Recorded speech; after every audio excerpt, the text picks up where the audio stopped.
I don't know why this network is like this, but please, we all live in Nigeria. We are Nigerians. Bikon, please, blame it on network, not on me or on anybody, please.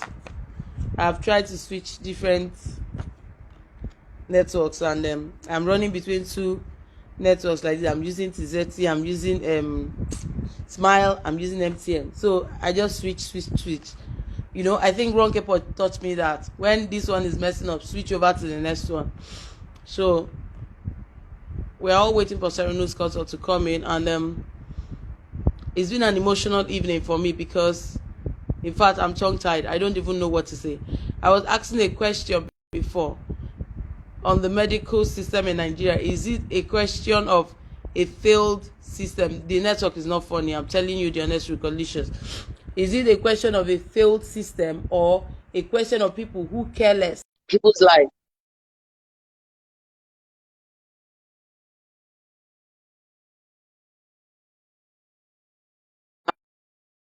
How she healed. I'm sorry, I'm not my jiving self this evening because I'm quite a bit emotional. Yeah, Hello, good to I'm have you back. back. Yeah, the network. Yes. So So we're back to where talking we are. about healing. Yes. We're talking about healing, and I just Yes. narrated how we broke the news to the children. But that's not Yes. to say that they have healed, Okay. because I wasn't healed, so I don't even know how to help them.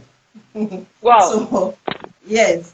So how did I find out I was going to heal? Because I thought I would never, come out of that. So I would like to stress here that you cannot outsmart grief. You can't play smart fun at it. And you can't run away from it. This thing people just say, time will heal all wounds. Yes, time heal wounds, but time can never heal a wound you spend doing nothing. What you do in the process of that time is what brings the healing, not the time. Not the time. So I planned, however, okay, um, I'm struggling with my lights here. Sorry. So these things just happen at the time We okay. live with it like that. We live with it like that. Okay. So eventually, the most important thing is to run at a pace that you are able to handle the grief. Because there's this transformation. It can bring about a connection and a healing. The transformation brings about a connection and a healing if really you are doing the right thing. So when I found out I was going to heal when I got to the acceptance stage of grief. And when not just that I got there and did not return back to grief. Because contrarily to what they teach, you hear this stage of grief thing, it looks as if no, it's a progressive journey. You go from this Yeah. one to that one, and then eventually you are at an acceptance. No, you can Yeah. actually get to acceptance and go back to grieving. So when I got to acceptance stage and I did not go back to grieve, I knew I was going to heal. I soon became aware that I do not have to escape from my pain, but that I have to mobilize them into a common search for that true life meaning, which, by the way, is what we call purpose. So Yeah. that was what I realized, and that pain of mine transformed me from the expression of despair into a sign of hope, and then healing came. It was when I had that hope that I will even recover that healing came. Remember, I said I was being strong all through, and for everybody Yeah. I healed. But in that weeks that I wasn't crying and the rest, I even had another loss, which, by the way, was my coping mechanism for grief. But that's the talk for another day. I don't. So this loss now was not it wasn't human, right? But it was a huge loss. Yeah, it's a huge loss, which I think I am even still having an unfinished business with till today. Wow. Wow. So, yes. So we should know that healing we should know that healing comes because it doesn't come because we are whole. It comes because of the decision we take. You don't heal simply because you have completely become whole or integrated or you are put together. But it comes from a consciousness. You have to deliberately choose to break away from that force of pain that is holding you back. That is when healing comes. So it will be okay to say that I did not sink into despair and I did not need any form of revival. Instead, I sought for knowledge. And it helped me in a huge way. By this time, I knew deep down within me, when I was getting knowledge, that something in me has shifted and that I will never remain the same. I knew that I won't remain the same. Because, like I said, the strength of the healer is in the wounds of the healer. So when I got to this stage, when I've acquired knowledge, it became easy to take the whole family through that journey of healing too. And that's how we got to this stage. So basically, I've described my hurt. People hurt in different ways. And in my own, I wouldn't say I hurt in a particular way. So I don't want to sound also scientific, right? But for lack of a better word, this is just the word I will use. So first of all, I went through what we call anticipatory loss and then ambiguous loss before it became a complicated loss. So anticipatory loss is that grief whereby you are looking at someone, a loved one, and you know that this person might slip off you at any time. The pain, that pain is equally as traumatic and painful as losing that person for real. So I went through that first grief, and then I went through that stage of the ambiguous grief, you know, when I was searching for answers. Why? What happened? The child that was supposed to be discharged. So I went through that stage of that ambiguous grief, that anxiety, the fear, the pain, you know. It was quite a scary moment before I got to that stage of the real complicated grief. So people thought I really healed, but it took me more than a year, really. It was just me. I was a moving body. In that 1 year, I was just a moving body. I didn't really heal. So it was a prolonged grief for me. So there are different types of other grief that people go through. But for me, this was the stages I passed through. Some people go through what we call a disenfranchised grief. This is a grief where the society, they don't even allow you, they don't validate the pain. They make trivial feeling of it. They feel you are not supposed to. Maybe in a case where someone lost a dog and you're feeling so why are you making noise? You make it sound so trivial. There's also another very serious grief that people don't really look at. That's the unceasing grief. And this for people with terminal illness. What would you say of someone with cancer living with it? The pain is ongoing. The pain is continuous. And then there's that fear of anything happening at any moment. So it's an unceasing grief because it's continuous. Before we now even get to the disorders of grief. So there's a prolonged, something called a prolonged grief disorder. This is now the case where the person needs help. But you don't have to allow yourself get to that stage. At this stage, people at this stage, all they long for is to be with their bereaved loved one. You hear things like, I want to go and join him. I just want to go. They cannot make any other meaning out of life. And they're not able, they're incapacitated by their grief. They're not able to do any other thing meaningful for themselves. Just thinking about their loved one. And not even just thinking about it. All they want is to go and be with the person. You will definitely think about it. So when we say thinking about it, it might not really be a beautiful, the perfect way of explaining it. I thought about my daughter for a long time, but never felt like going to join her. Okay, so I guess I lost you again. Are you back? I guess I lost you for a while. I can hear you. Can you hear me now? Yes, I can. Yes, I can. Okay. So I never thought of going to join her.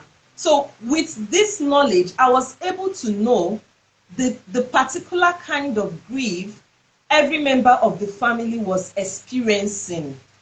Wow. Yes, one loss, but we were experiencing different kind of grief. Differently. Like Wow. the children did not go through the anticipatory grief.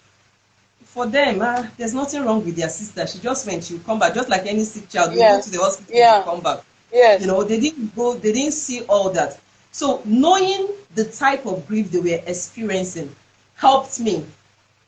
It gave me the right information to help them. So basically, that was how they received the message. That was how I found out I was going to heal. And then, how did I heal properly? How did I heal properly? So like every other normal human being, I went through my tax of grief. I went through different tax of grief. And at this point, it will be very important, you know, it's a storytelling group, I know. But I can't help it but to infuse some knowledge in it, because we're actually here to help one another. So I want to quickly throw in here and correct this error that, you know, people, I'm not trying to discredit anybody, but you hear a lot of grief coach and they say, well, we pass through stage of grief. There's nothing called stage of, okay, not like there's nothing called stage of grief, but people don't grieve in stages. Okay. People don't go through stages in their grief, but they experience, what they experience is what is called tax of grief. They experience different tax of grief, which by the way is not progressive. It doesn't have any order. It can go from A to Z, bounce back to T to P, and then come back to A. And in all these tasks, there's none that is more matured or superior to another. Exactly. So that confusion about the stages of grief came about the book. There's this book titled On Death and Dying, written by a Swiss American psychiatrist by name Elisabeth Kübler-Ross. So she wrote this book, and in her book, she explained this tax of grief, and then now went further to categorize in stages. But people who did not fully understand that she was trying to say something about the tax of grief just took the stages: the denial, the anger, the bargain, the depression, the acceptance. But you agree with me that so many other stages are coming up now. If you saw the net, you will see 7 stages, you will see 9, you will see maybe there's even 12. No, I don't know. So which one do you really go by if there is something called stages of grief? So I want to correct that at this point. It's a misconception that came because they didn't really understand what she was trying to say about the tax of grief.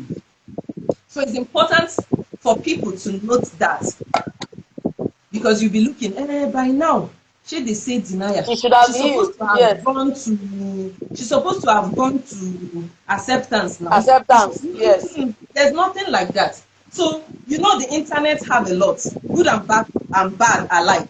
So in the name of maybe trying to consult or coach, people have wreaked havoc because there's a procedure to taking someone through the journey of healing with grief. Yeah. It's not like any other coaching that you just jump at. Yes. I get you. Someone who passed through these stages, someone who passed through these people that talk about stage and stage and stage, some of them find closure, really, because it is possible to help someone through your experience. Yeah. So some of them find closure, but it's just like using that method is just like our medical system of trial and error.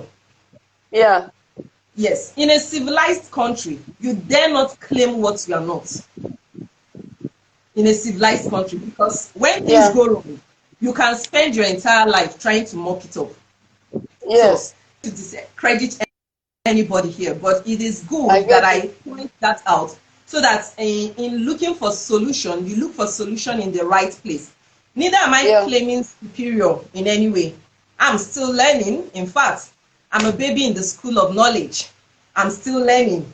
So it is important not to limit ourselves. So I found, yes, I'm a baby in the school of knowledge. Yes. So it is important that when you are trying to help someone just based on your experience, you specify your degree, the extent to which you can. Because Yes. when a severe situation is presented before you and you still want to manage it just with your experience alone might not be enough, because At there all. is no two loss that is the same. At all. Even a single human being will experience different types of loss and Yeah. grieve in different ways. There is no true loss that is the same. So I got healed. For me, I got healed by allowing myself go through my tax of grief.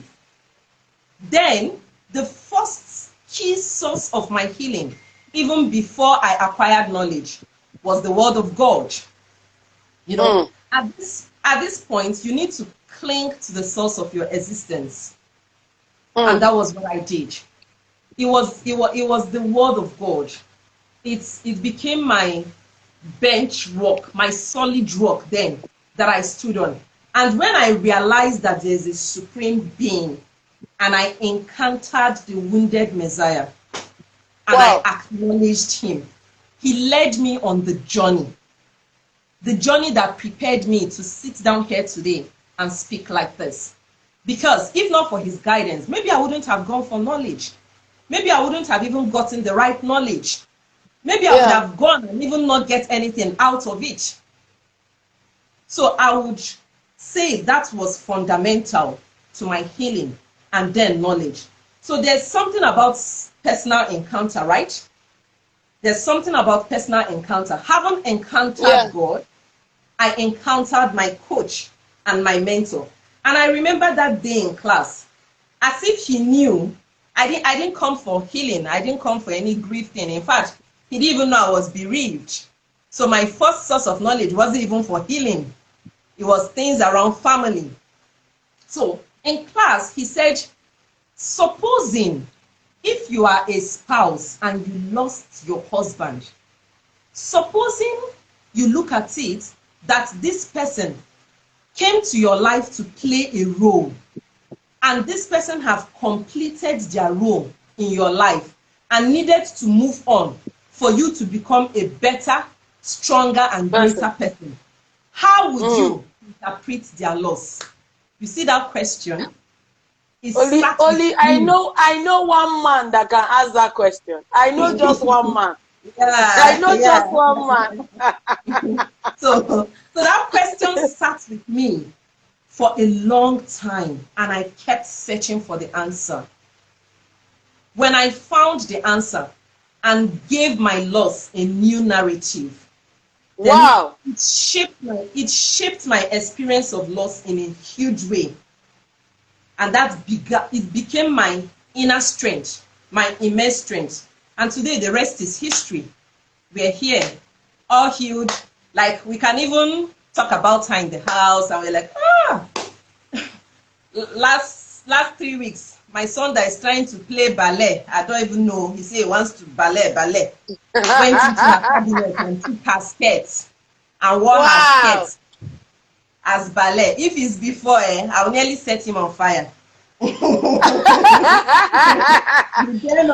you don't want to see anything. You don't want to see anything that reminds you of her and all of that. I get you. Yeah.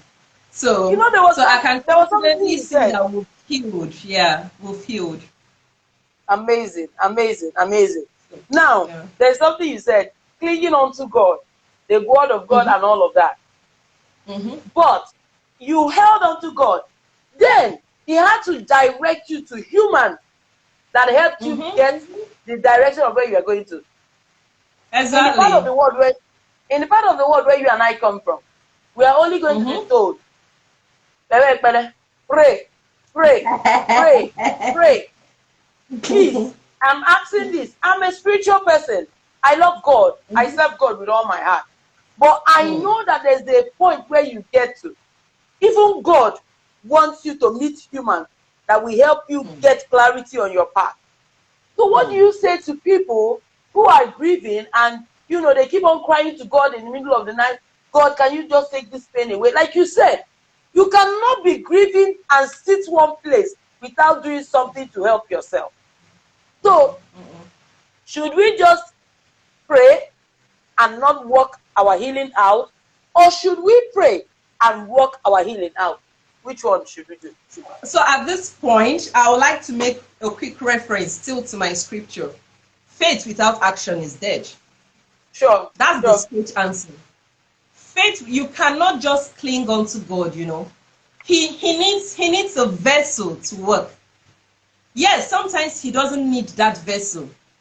But even if God were to appear to you and do that miracle, I'm sure you can't stand his presence.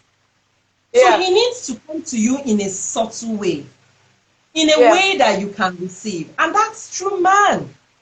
That's why we have each other. That's why we have each other, really. We are God itself. You are a God. Yeah. I am God. So until you begin to see God in your fellow human, that is when you just limit yourself and think that you will pray and something just drops from heaven and something happens. So with people like that, what they do is that they push aside their grief. If you remember, I mentioned something called an unfinished business with grief. So they get maybe a year, 2, 3 letter, and they think they are done grieving. But they have this unfinished business with their grief. So you always hear things like in those times when I'm not healed, I'll be like, my daughter would have been 4 years old this year. You know, they always push reference to everything about the disease. That's a sign that they are still grieving. And my mom does that. My mom still does that till today. So it's a sign that she has an unfinished business with her grief. That's the sign. Mom still does that. And whatever unfinished business you have with grief, you must pay it to heal. Wow. You must pay it to heal. Otherwise, you might grieve all your life. So there's something we call a letter to an unfinished business of grief. There's a way to write it. Yeah. So one you're going to teach in the class. No, obviously, I'm not talking about it. You cannot exhaust everything. Because that one is a long journey in that system. That one is something entirely. Between you and your husband, who healed first? Who healed first? I will say I did. Okay. I will say I did. You know, in this part of the world, what we hear is, be strong. Yes. Don't cry. I will say I healed first. But by the way, my husband is an intuitive griever. So that day, he was the one crying. Me, I was busy rolling my eyes.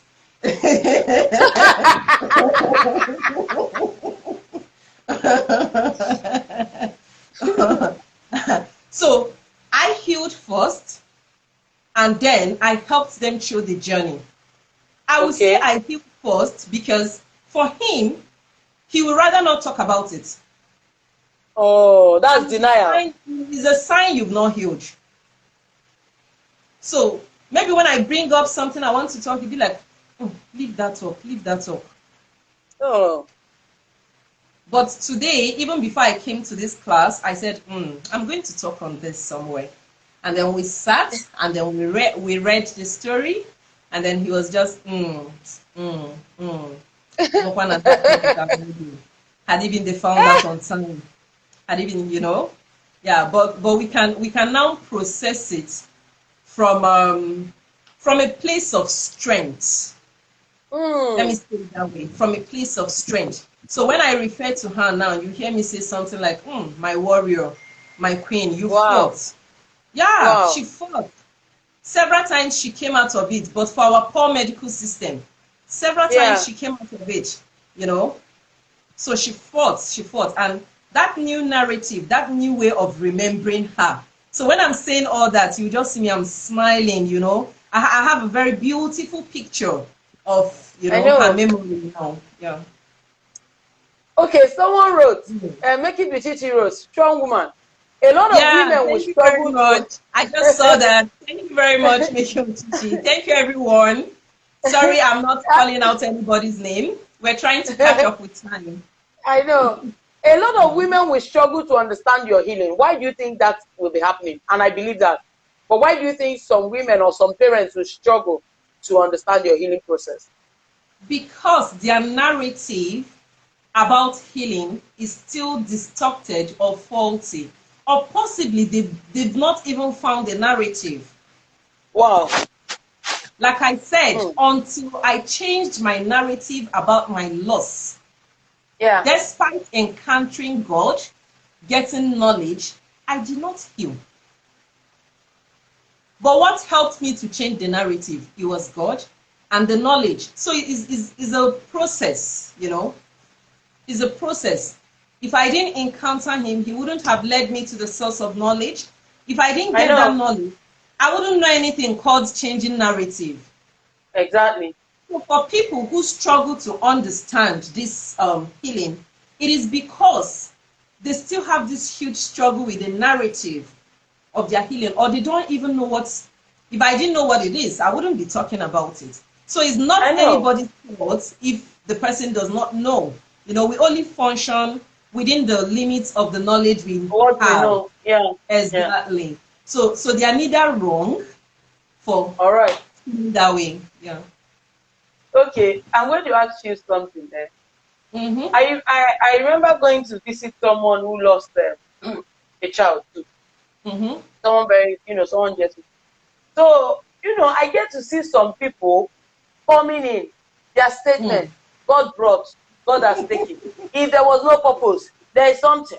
That's one that he did not finish. The sibling will finish. The what? Please. Are you helping? Or is it not possible that when we go to see someone who is already hurting, don't you think silence is better? What do you say to people? Because I'm not going to say that they are wrong, because they themselves, they are finding the right words and they cannot, balance it well. So what do you say to people who go to see people who have a loss? So at this point, like what I said, people function according to what they know. And it is sad to know that people do not know what to say to someone who is bereaved. You hear many things like stay strong, stop crying, avoid the pain, oh, God knows best, don't show your vulnerability. In the case of men, they want them to just toughen up, don't show, don't cry. Men, blah, blah, blah. You hear a lot of things. God knows why. Yes, God knows why. But it's not the right time to say it to this person. Because this person is not making a meaning out of that. And this person possibly might even be angry with God at that point. So telling the person God knows why might be infuriating the person more. In my own time, the most annoying statement I heard was, you are still young. Another one will come. Child, how dare you? Do you know what I went through to have her? In my moment of grief. Do you know what she meant to me? Is she just a piece of article that can just be replaced? Do you even know how old I am that you are telling me you are still young? Another one will come. So even if I am as old as Elizabeth in the Bible, 100 years, and God wants me to have another one, certainly I will have. But the fact remains that even if I have 10 more or 100 more, they can never replace her. And they cannot erase the memory. So, but with the present knowledge I have now, when I hear such thing, what I feel for the speaker is empathy. Yes, what I feel for the person is empathy, because I was once like them, but there's something called psychological exorcism. That's what makes us act that way. So these people is a case whereby the sympathizers either want to blame the bereaved. They are there to hear the story, to find out what you did wrong, what you missed that made it happen. And some of them claim to, oh, I understand your story. I know how you feel. And then in the case of people in our seats, like coaches, some of them will want to, use other people for therapy. All these are wrong things to do with someone that is grieving. Because our brain, right, all its spiciness and craziness, they are all mixed together. So you can never take away the negative part. Because in doing so, you also tamper with the positive part. That's what it does. So this message that we preach of pretend to a bereaved, it's in a long way, or the message of trying to avoid pain, it has caused more problem and complication. And it has magnified the pain and suffering for a person that is bereaved. So it has led a lot of people to depression. It has brought about great things. Just like in marriage, we say it's okay for couples to conflict. Conflict is healthy. It depends on how you play around it, you know. It's the same way that pain and loss.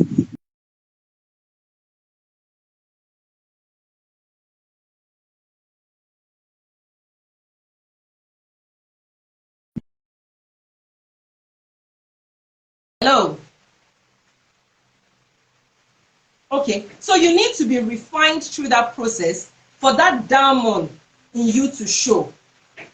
When you go to meet a grieving person, if you don't know what to say, stay silent. Because the best way to help someone that is grieving is to be in congruence with this person. Being in congruence means that you are your authentic self, you show empathy and positive regard. So if you don't know what to say, it is better you just stay silent. And because there are some laws that you cannot make a meaning out of.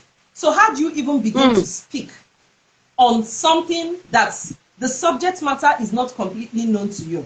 But if you must talk, you can say things like, I recognize your emotions and I know you are in pain. It is okay. It is okay to cry. You know, you can say things like that to the person. You can also say things like, you take your time. Take your time and go through your process of grief and try to understand it. It is better than, you know, all these things that we say. I know. You can also take the person through the memory of beauty by painting a beautiful picture of the lost, the deceased.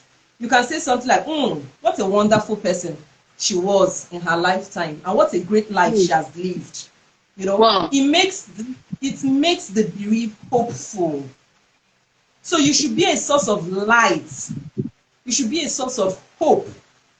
Yeah. Don't say all those things like you know everything about the loss. Some people come in at that stage. That's when they want to play mother or father to the bereaved. It's a wrong time to do all that. And then, in my own case, at this my age, anybody apart from my biological parent that will be a mother or father to me, I'm the person that will adopt the person. It's not the person that will adopt me.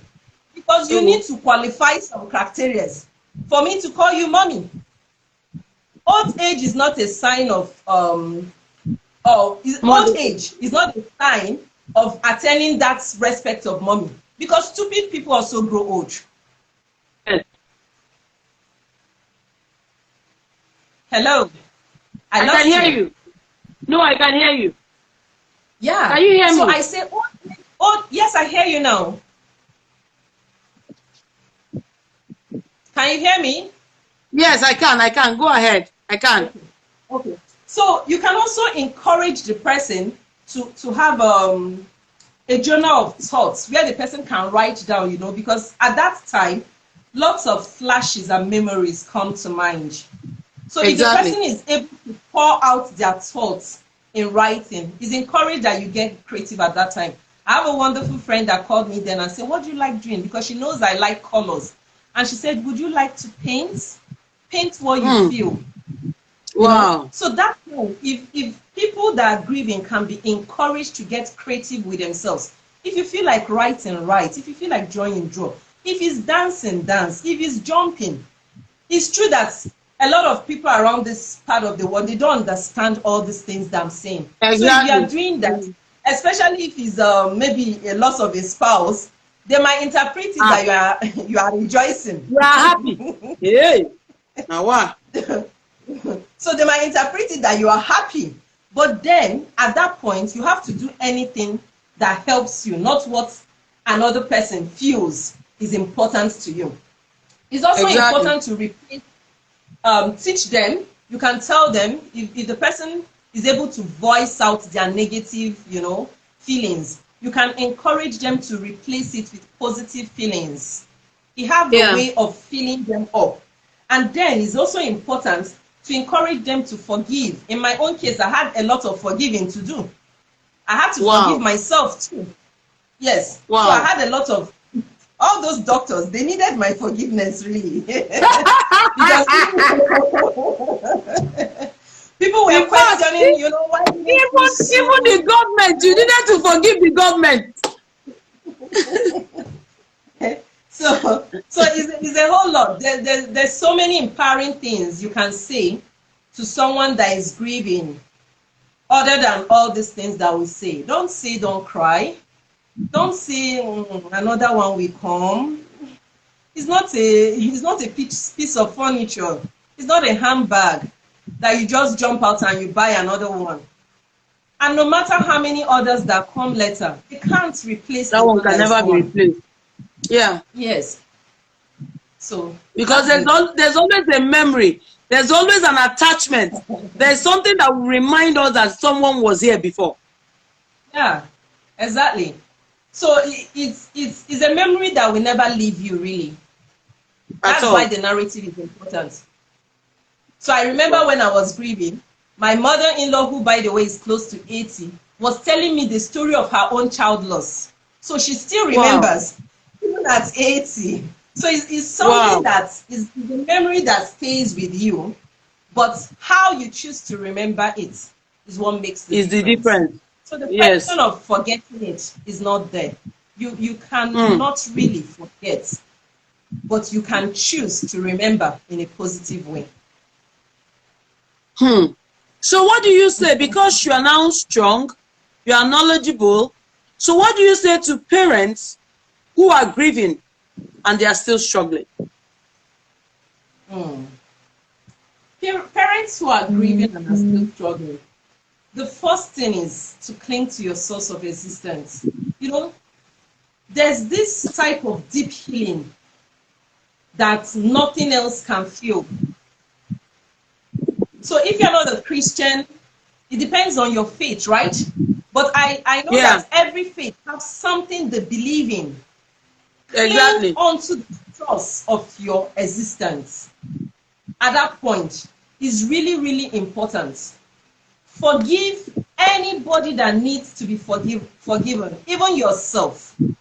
If you are the one that needs to be forgiven, forgive yourself. It is very important to your healing. Then, it is also good to seek for knowledge. Maybe around that event of the death. It's not every disease that have to go through illness, right? But maybe something around that. Just try to empower yourself, because knowledge brings about this exposure that helps you attain purpose on time. So when you gather knowledge around the circumstance you are battling with, there's this healing it brings to you too. There's a healing it brings to you. So for parents who are grieving and are going through their stage, the most important thing for you to know is that it is normal, very, very normal to grieve. So take your time, process your loss, try to understand it. Recognize every emotion that is coming up for you and give yourself the permission to go through your task of healing. You can't take it away. Nobody should tell you just hurry up, heal fast, or don't cry. You have to go through that task of healing to heal. So that's what I'll say to parents. And then when you draw strength from your loss, be that of a child or any other loved one, there's always a message. Pain and suffering prepares us for something. There's always a message in it. If you are attentive, you will pick it.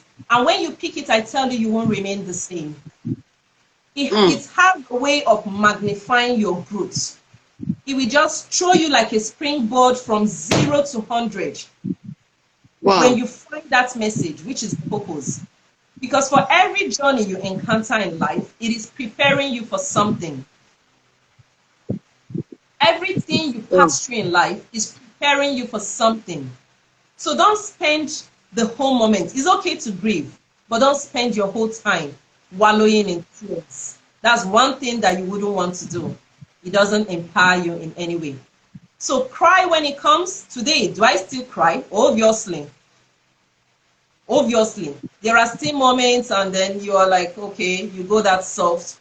So cry when the need arises. But don't spend your life, wailing, and not picking any message from it. You see that loss you've gone through is preparing you for something. Make sure you don't miss that message. There's a message in it. Make sure you don't miss it. That's what I will say to any grieving parent. Wow. I must say that you are now, this one, the strength. It means that you have processed it. You are no longer living in denial. You have passed the acceptance stage because you are beginning to drop peace in the heart of many grieving. Thank you so much for sharing your evening with us. And I really do appreciate what you did this evening because you took us through the different, what grief looks like, different types of people that grieve, different, gave us the names of people that grieve. But one thing I'm taking away this evening is that it could be one loss, but the members of the family are different types of people when it comes to grief. They are experiencing grief. Someone lost the mom, and this one is calm, this one is wailing, this one is quiet, this one is smiling. But meanwhile, inside that smile is a wound that nobody understands. The smiling person might even be grieving more than all the rest. Oh my God. See, we really do not know all these things. And people, you know what I'm saying about this smiling person. When you go there, the person is gisting, you be like, the person is gisting. The person is not bothered. That was my case, In fact, that day I was seriously gisting and laughing in front of my house.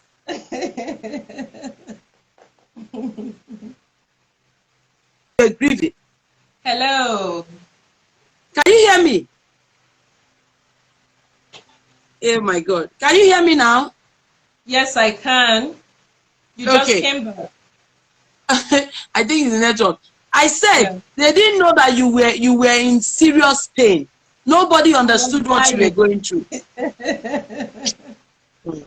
Yeah. So that's why it's important to have all this knowledge, because until you do, you will not be able to help another person, and you might just be interpreting wrongly. Exactly, another person. This is wonderful. But before we leave, before we end this session, I want to ask you, what are you thankful for? A whole lot. A whole lot. Thankful for my journey. Yeah. So I would like to say that in the light of the lessons, and what it took me through. So I'm thankful for the lesson this process have taught me. I'm thankful for life itself, and for this process making me to know the true meaning of life and the urgency in this life to be of tangible help to humanity. There's a dire urgency.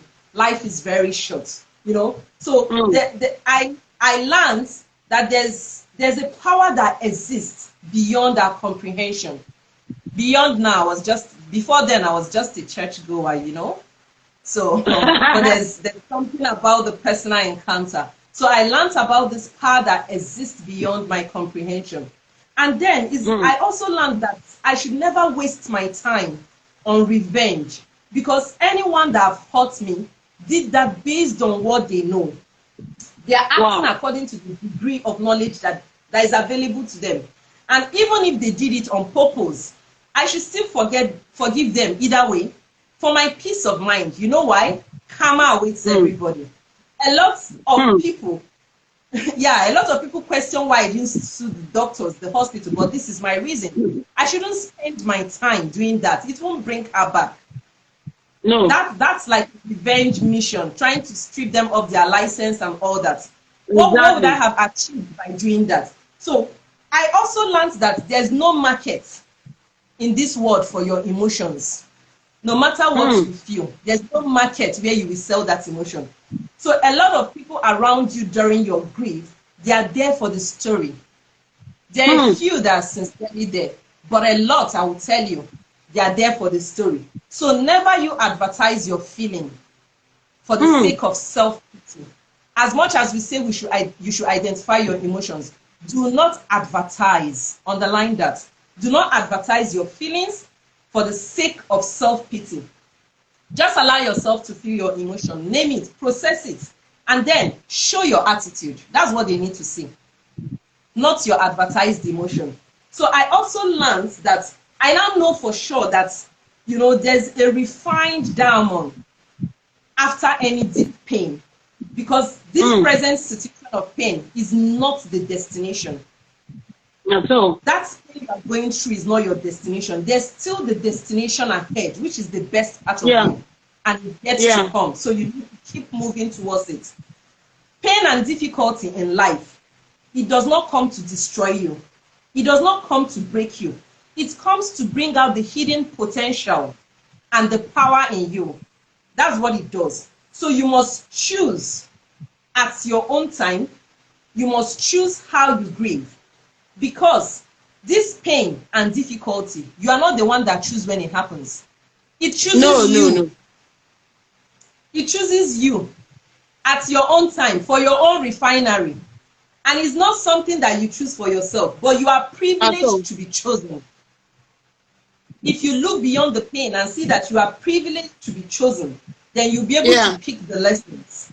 Because like I said, there's an urgency in this life. We don't know when we'll take the last breath.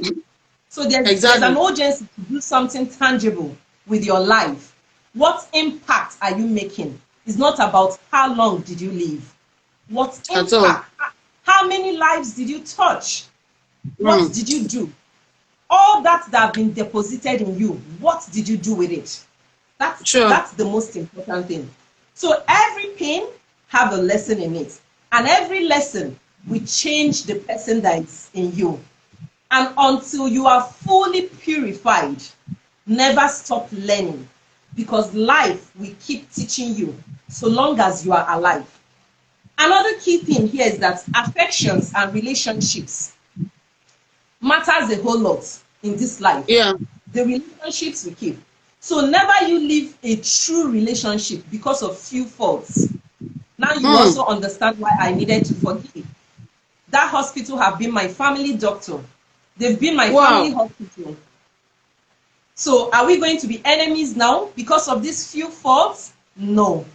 So never you leave a relationship because of few faults. Never you, because no one is perfectly correct in this life.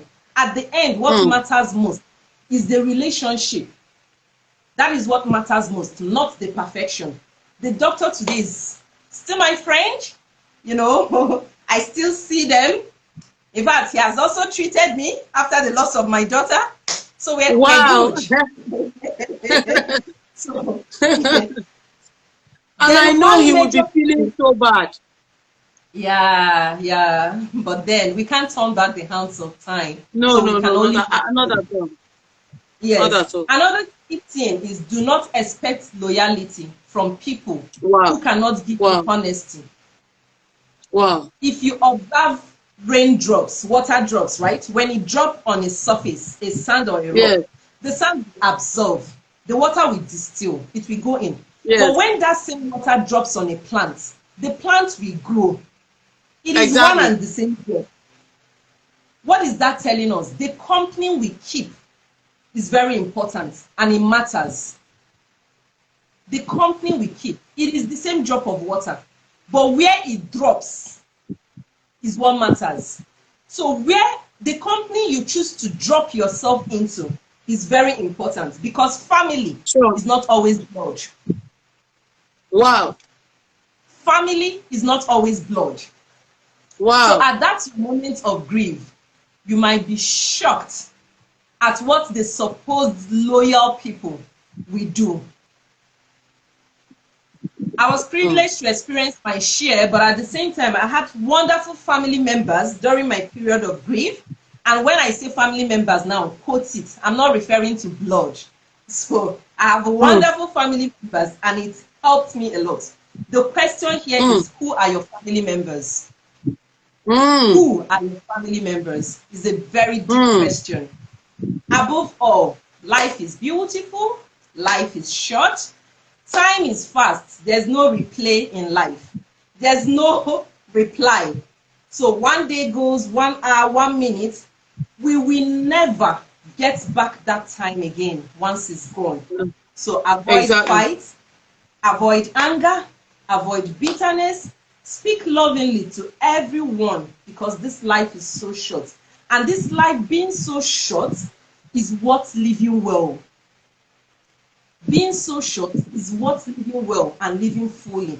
Enjoy it. Don't waste your time harboring unforgiveness. Instead, live in gratitude for the many lessons that you have learned through your experience. And then gratitude for the massive growth you will attain through your experience. And that's why I'm writing a book, From Grief to Gratitude. I'm writing a book in her memory, which is another very great thing to do for anybody grieving. Do something in memory of your deceased loved one. They have a way of making you heal. Yes. Wow. Wow. Wow. Wow. Wow. I don't feel like we should end this session because my book is filled up. I'm learning, I'm writing, like, oh my God. I don't know why God decides to do some things. When he wants to pull us, he wants us to, you know, move and do something. I don't know why he decides to, first of all, crumble us to a level where he can be able to mold us to what he wants. Because he wants you to be very humble, to receive that massive gift he's about to bestow on you. If he gives it to you without preparing you, you will misuse it. This is a deep one. So we must actually be ready to be able to do what God has called us for. Exactly. Thank you so much. For another thing I am taking again is family is not always blood. Who are my family members? I really need to go and look for them. All the very important. That's very important. I just have to go and look for them because this question is a deep one. Who are your family members? Because, you know, okay, let me give an example. You know, you see somebody sis, one name, Onya. Are they really what you call them? Yeah. And are they reciprocating the same thing to you? Seriously, these are questions we human beings need to answer. But in all of that, we need to be grateful to God for the place he has, you know, dragged us and pushed us back to the right path. I am grateful for your coaches. I know some of them, and so I'm grateful for them. I'm grateful for the work they do.